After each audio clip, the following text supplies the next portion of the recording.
Welcome to Help Screen. And if you want to share a screen on Discord, first thing is open up the Discord application into your device.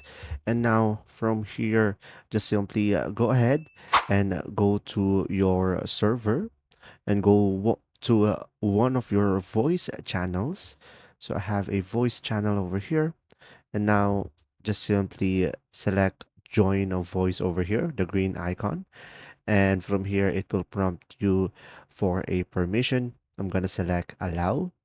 Now from here, in order for you to share screen, you will have an option down below. Just simply scroll to the top, and from here, as you can see, you will have more options, and you will have an option here, share your screen. So tap on that, and from here you can just simply select try it out.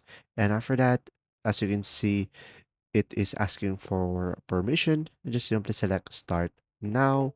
And from here, you should be able to share your screen. And currently, your screen is sharing through your server. And now you can play your game. You could give a tutorial or a social media overview or walkthrough.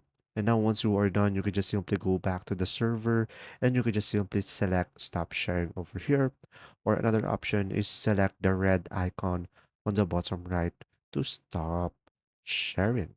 And after that, you should be able to stop the share screen. I hope this video helped you understand more. Thanks for watching.